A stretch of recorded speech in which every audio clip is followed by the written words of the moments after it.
আসসালামু আলাইকুম রহমতুল্লাহ। আশা করি সকলে ভালো আছেন।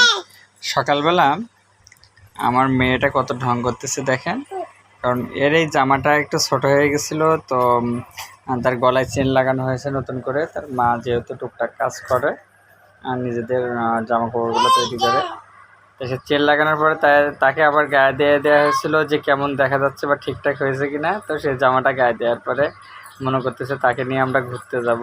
তো সে বসে বসে কত খেলা করতেছে, নিজেরে দেখতেছে, বাইরের দিকে যাইতে বলতেছে, আবার আমার কাছে আসতেছে, এসে আমার কোলে এসে উঠতেছে।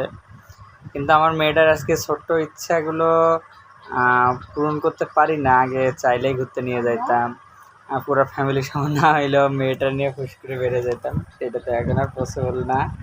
আরও কিছুদিন আমার রেস্টের প্রয়োজন। এই যে অজিহা, আসসালামু আলাইকুম, কি করতেছো পাখি? এই যে এদিকে আসো। তুমি কোথায় যাবা? আসো, আমরা ঘুরতে যাবো না? আসো আসো আসো আসো, ঘুরতে যাবো। যে আম্মু ঘুরতে যাওয়ার কথা বলতেছে, তো সে অন্যদিকে না যে সোজা ওর মায়ের কাছে কিন্তু চলে যাচ্ছে। ওই ওই যে পার হয়ে গেছে। কোথায় যাবো বাবা? কোথায় যাবো? কোথায় যাবো বলো? কোথায় যাবো তুমি? ঘুরতে যেতে হবে? কারণ আমার মেয়েটা কিন্তু ঘোরা অনেক বেশি পছন্দ করে। ঘুরতে যাবো।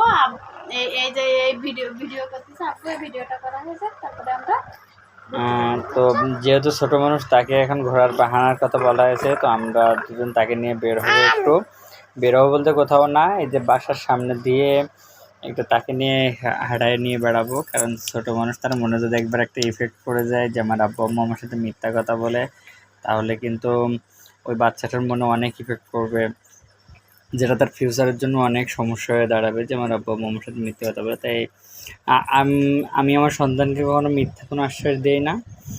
যেটুকু দিতে পারবো সেটুকুই বলি, এবং যেটা বলি সেটা দেওয়ার চেষ্টা করি। আপনারা আপনাদের সন্তানের সাথে এভাবে চলবেন।